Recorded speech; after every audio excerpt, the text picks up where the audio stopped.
Assalamualaikum warahmatullahi wabarakatuh. Selamat pagi teman-teman sinematografi. Semoga dalam keadaan sehat semuanya. Hari ini kita masuk ke dalam pertemuan ke-6, di mana kita akan membahas mengenai tahapan dalam membuat film. Nah, kita langsung saja ke pembahasan pertemuan kali ini, yaitu tahapan membuat film. Yang pertama tahapannya yaitu ide. Nah, ide ini idealnya adalah unik dan original. Jadi, ketika kalian akan membuat sebuah film, carilah ide yang memang ide itu unik. Yang memang idenya itu isunya lagi meledak di masyarakat. Cari ide-ide yang seperti itu yang kira-kira belum pernah dibikin idenya itu. Nah, kalian bisa membuat ide seperti itu. Bagaimana cara mencari ide tersebut? Nah, yang pertama yaitu kalian bisa melakukan pengamatan. Nah, pengamatan misalkan kalian mengamati suatu jalan atau mengamati suatu kampung atau mengamati suatu permasalahan gitu kan. Itu bisa. Bisa bisa kalian eh, apa namanya ya? Melamun misalkan eh ngobrol dengan teman-teman itu bisa menjadi sebuah ide untuk membuat cerita gitu kan, membuat sebuah karya. Itu adalah ide. Yang kedua adalah sasaran. Untuk siapa karya sinema yang akan dibuat ini? Nah, jadi ketika kalian membuat sebuah karya film cerita atau sinematografi, kalian harus memikirkan siapa sih sasaran kalian. Jadi kalian kan membuat film ada maksud dan tujuan. Berarti kalian mempunyai sasarannya. Sasaran kalian tuh untuk siapa? Kalau kalian membuat film tentang mengenai kehidupan anak-anak, berarti sasaran kalian yaitu anak-anak. Nah, gitu kan. Ketika kalian akan membuat film mengenai mengkritik pemerintah, berarti sasaran kalian adalah pemerintah. Begitu. Jadi kalian harus tahu dulu siapa sasaran objek kalian, sasaran karya kalian, gitu kan. Yang ketiga adalah tujuan. Untuk apa karya sinema yang akan dibuat? Contoh di sini yaitu membangkitkan nasionalisme, dibuat film Naga Bonar gitu kan. Itu contohnya. Nah, jadi ketika kalian membuat sebuah film atau karya sinematografi, kalian pikirkan tujuannya. Tujuan kalian untuk apa sih membuat film ini? Itu loh. Itu adalah tujuannya. Harus dipikirkan. Yang keempat adalah pokok materi. Pesan apa yang akan disampaikan dari karya sinema yang akan kalian buat? Nah, kalian pikirkan juga pesan untuk masyarakat setelah nonton film kalian itu apa yang mereka dapatkan dari film kalian. Pesan moral seperti apa yang mereka dapatkan begitu. Yang kelima, sinopsis ringkasan yang menggambarkan cerita secara garis besar. Ini jadi kalian ketika membuat karya itu harus ada sinopsisnya ya, ringkasan cerita. Jadi ketika eh, orang belum melihat film tersebut, mereka bisa membaca ringkasan ceritanya. Kemudian skenario dan atau storyboard. Nah, ini skenario dan storyboard ini hal yang penting. Tidak akan ada film tanpa ada skenario. Storyboard adalah sebagai acuan untuk pengambilan gambar. Kemudian breakdown skenario. Breakdown skenario ini yaitu membreakdown dari cerita yang ada di skenario. Adegan-adegan apa aja yang akan diambil pada saat syuting. Itu membreakdown sebuah skenario. Treatment penggambaran adegan-adegan yang nantinya akan muncul dalam cerita. Tidak mendetail contoh treatment itu seperti ini. Nah, di bawah. Ini adalah contoh treatmentnya. Nah, ini adalah contoh treatment. Tahapan produksi film. Yang pertama yaitu ada praproduksi, produksi, dan pasca produksi. Nah, kita bahas satu persatu yaitu praproduksi. Praproduksi ada 3 tahap atau langkah utama, yaitu yang pertama pencarian dan penemuan ide. Yang tadi saya bilang di awal yaitu pencarian ide. Nah, tahap praproduksi dimulai dengan pencarian ide-ide kreatif dalam rangka menemukan tema atau isu yang menarik dan memiliki nilai penting bagi kehidupan. Dalam aktivitasnya, dalam tahap ini lazim menyertakan aktivitas riset dan diskusi dalam rangka memilih, mengembangkan, dan memantapkan ide. Nah, jadi ketika kalian akan mencari ide, kalian carilah ide yang menurut kalian itu menarik, isu-isu yang menarik. Nah, dan kalian jangan lupa sisipkan riset-riset yang sudah kalian dapatkan. Nah, kemudian setelah ide didapatkan, baru penulis naskah bisa melanjutkan ke dalam lalu ide itu bisa dilanjutkan ke dalam penulisan naskah atau skrip. Itu. Oke, ini tahap praproduksi ya. Yang pertama dulu pencarian ide, yang kedua perencanaan produksi. Nah, tahap ini meliputi penetapan jangka waktu kerja, time schedule, kesiapan naskah, memilih artis, kemudian memilih merekrut kru, terus mencari lokasi syuting, menetapkan anggaran, terus jenis dan jumlah peralatan yang akan dipakai, properti serta wardrobe atau kostum dan lain sebagainya. Nah, di tahapan ini meliputi beberapa persiapan atau divisi-divisi yang akan mempersiapkan nanti di lokasi syuting. Nah, ini bisa dibaca perencanaannya. Kemudian dalam kaitannya dengan iklim kondisi alam, kadang estimasi waktu menjadi meleset. Ini bisa berakibat macam-macam, termasuk akibat pada waktu dan anggaran. Nah, biasanya ketika kita melakukan syuting itu kita tidak tahu ya kondisi lokasi nanti sewaktu akan syuting. Seperti misalkan kita tidak tahu bahwa hari itu tuh akan datang hujan, sedangkan kita adegannya itu misalkan kebanyakan di jalan siang hari, otomatis itu tidak mungkin dilakukan kan?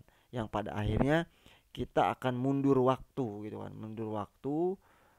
Mungkin besoknya kita coba akan syuting di luar, atau beberapa hari kemudian, yang pada akhirnya itu akan mempengaruhi ke dalam budget juga gitu kan.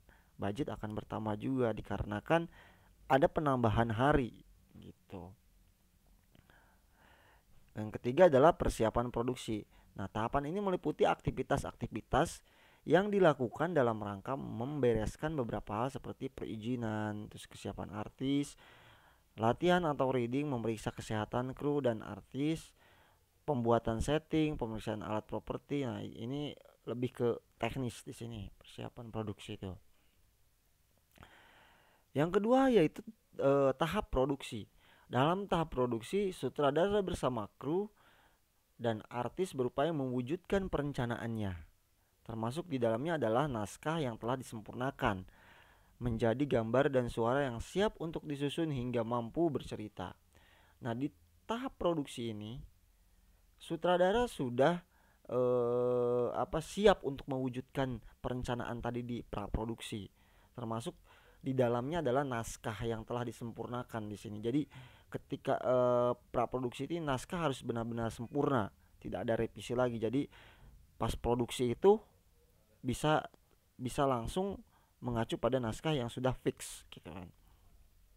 Ini sutradara dalam pelaksanaan produksi dibantu oleh asisten sutradara menentukan shot yang akan diambil dalam suatu adegan atau scene. Biasanya sutradara mempersiapkan shot list dari tiap adegan. Sering terjadi dalam produksi. Satu kalimat dalam dialog oleh sutradara dibantu asistennya, seperti dipecah ke dalam 3 atau 4 shot untuk memperkaya gambar. Nah, jadi seorang sutradara sudah mempersiapkan shot yang akan dia pakai yang akan dia buat. Nah, biasanya satu adegan itu bisa 3 sampai 4 shot di situ. Nah, dalam tahap produksi selain kameramen, lightingman juga menempati posisi yang amat penting. Nah, di sini kameramen dan lighting itu menempati posisi yang sangat penting karena kualitas gambar menentukan menentukan cerita di sini. Nah, kondisi perubahan cahaya sering membuat kerja lighting menjadi rumit. Nah, di sini kita dengan cahaya kita akan memainkan sebuah suasana dan suasana itu akan mendukung ke dalam cerita tersebut begitu. Dalam produksi di lokasi syuting, sutradara adalah pemimpinnya. Nah, dalam suatu produksi film dipimpin oleh seorang sutradara. Nah, sutradara ini yang akan membawa kita atau membawa penonton ke arah yang dia inginkan, gitu kan. Dia yang akan membawa cerita ini kemana, gitu kan. Ya sesuai dengan sudut pandang seorang sutradara itu, gitu. Dia akan membawanya kemana. Kemudian tahap yang ketiga yaitu pasca produksi. Dalam tahap pasca produksi dapat ditetapkan 3 tahap atau langkah utama, yakni yang pertama yaitu editing offline. Apa itu editing offline? Setelah syuting selesai, scriptwriter membuat logging, yaitu mencatat kembali semua hasil syuting berdasarkan catatan syuting dan gambar. Nah, dalam logging time code ini, nomor kode yang dibuat dan muncul dalam gambar dan hasil pengambilan setiap shot dicatat berdasarkan catatan tersebut. Dibuatlah editing kasar yang disebut editing offline. Nah, jadi ketika masuk ke dalam editing offline ini, si scriptwriter itu mencatat kode atau hasil gambar berdasarkan hasil gambar yang akan dipakai nanti untuk dimasukkan ke dalam editing. Jadi misalkan kita syuting, nah di menit ketiga atau di menit kelima gambar yang akan dipakai yaitu dari menit kelima sampai menit ke-8. Oke, scriptwriter mulai mencatat. Nah, sedangkan di gambar itu dari menit ke-1 sampai menit ke-10. Nah, di situ kita harus scriptwriter mencatatnya, yang pada akhirnya nanti tidak mempersulit seorang editor. Kemudian editing online. Berdasarkan editing script, editor melakukan editing secara cermat adegan-adegan dan shot-shot yang ada dalam tiap adegan serta membuat transisi gambar yang menarik sesuai tuntutan script. Dalam editing online, materi sound script dalam editing online materi sound juga dimasukkan serta ditata sesuai posisi yang dikehendaki oleh naskah. Setelah editing online selesai dan dianggap cukup, barulah dilanjutkan ke tahap mixing. Nah, dalam editing online ini editor akan melakukan editing secara cermat. Adegan-adegan dan shot-shot yang ada dalam tiap adegan akan disatukan di sini, dimasukkan transisinya, dimasukkan soundnya segala macam. Nah, setelah itu baru masuklah ke dalam editing online. Setelah selesai dan dianggap cukup, barulah selanjutnya ke tahap mixing. Nah, yang ketiga yaitu mixing. Seperti apa mixing itu? Nah, narasi yang sudah direkam dan ilustrasi musik yang sudah direkam pula dimasukkan ke data editing untuk dimix bersama elemen-elemen lain yang diperlukan. Nah, jadi mixing ini ketika gambar sudah masuk ke dalam timeline editing, semua dirasakan sudah cukup, barulah kita memasukkan unsur audio, unsur-unsur penunjang, misalkan seperti sound effect, instrumen, ilustrasi, musik, segala macam kita masukkan. Kita gabungkan di situ. Kita gabungkan di dalam satu timeline itu. Baru jadilah sebuah sebuah cerita di situ, akan terjadi sebuah suasana yang itu memang bisa membangun emosi penonton gitu. Nah, dalam review tak ada lagi di sini perbaikan karena dianggap telah selesai.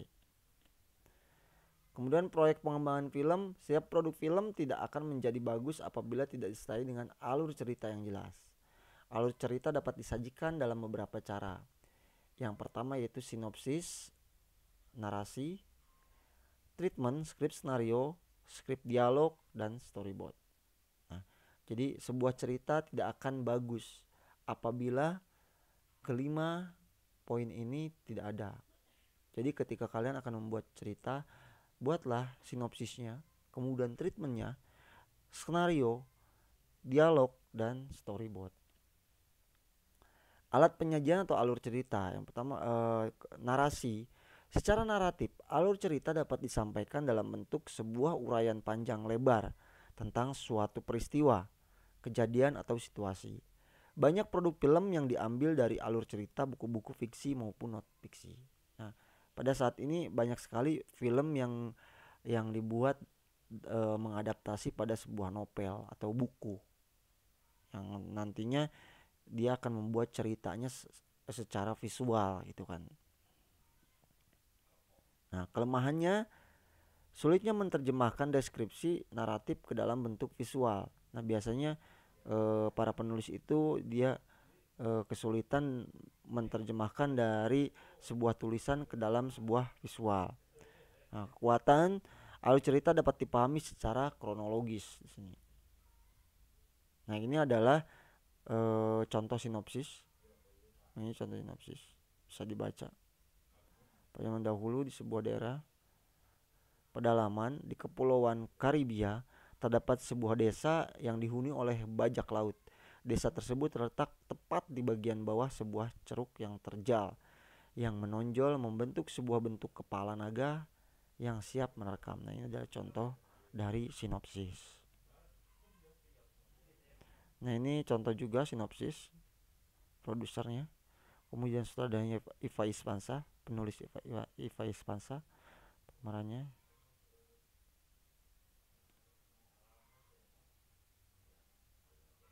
Ini juga sinopsis. Alat penyajian cerita, skrip dialog disajikan dalam bentuk penulisan dialog antara dua atau lebih dan disajikan dalam bentuk penulisan dialog antara dua atau lebih pelaku dalam cerita. Nah, di sini ketika kalian menulis skrip dialog, kalian akan menyajikan dialog antara dua orang atau lebih di dalam cerita tersebut. Kelemahannya tidak dapat menggambarkan secara jelas situasi di sekitar pelaku. Kelebihannya memberikan detail dialog kepada pelaku selama pengambilan gambar. Jadi kelemahannya seorang skrip ini, dia tidak bisa menggambarkan secara jelas bagaimana visualnya nanti. Tapi ketika film ini sudah ada yang menyutradarai, dia akan bisa memvisualkannya. Tapi skrip dialog akan bisa memberikan detail dialog kepada pelaku selama pengambilan gambar. Nah, dia akan memberikan detail sekali dialognya. Contoh dialog ya seperti ini. Sekitar pukul 12 siang, A bertemu dengan B di sudut jalan X. Halo, apa kabar? Ini detail sekali ya. Nah, ini kemudian skrip skenario merupakan hasil pengembangan dari skrip dialog. Dalam skrip skenario sekaligus disertakan gambaran situasi dan kronologika kejadian. Jadi dalam skrip ini akan dijelaskan mengenai situasinya seperti apa, kronologinya seperti apa. Jadi misalkan kalian situasinya itu depan rumah si A, terdengar suara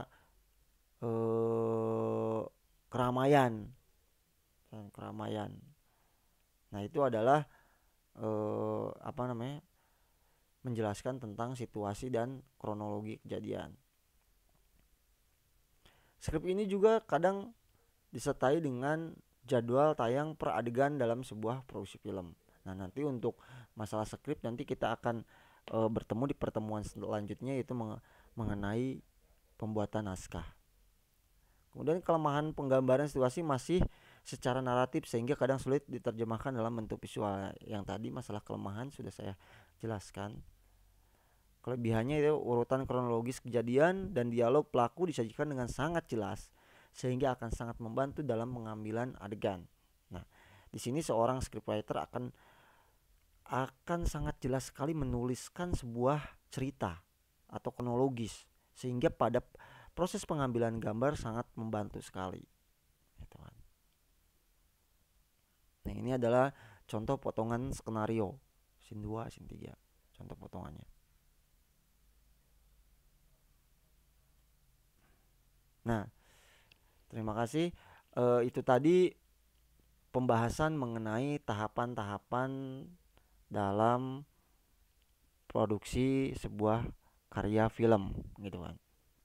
Nah, mungkin pertemuan kali ini sampai di situ, dan untuk tugasnya di minggu ini yaitu silahkan kalian buat sebuah cerita pendek. Bisa kalian mencari ide dari lingkungan sekitar kalian atau apapun itu, bisa dari isu atau apalah yang sangat mudah untuk kalian dapatkan ide ya. Kalian buat cerita pendek tersebut dan kalian buat sinopsisnya ya. Ketika kalian akan membuat cerita pendek tersebut, kalian bayangkan visualnya seperti apa, detailnya. Nah, buat cerita pendek itu misalkan kalau divisualkan ya durasi 5 atau 3 sampai 5 menit. Nah, itu saja untuk tugas minggu ini. Silahkan kalian kerjakan di rumah tugasnya, dan kalian cari idenya di sekitar lingkungan kalian. Sekali lagi terima kasih kepada teman-teman kelas sinematografi. Mohon maaf jika ada perkataan-perkataan yang kurang berkenan, masih kurang berkenan kepada teman-teman. Akhir kata, assalamualaikum warahmatullahi wabarakatuh.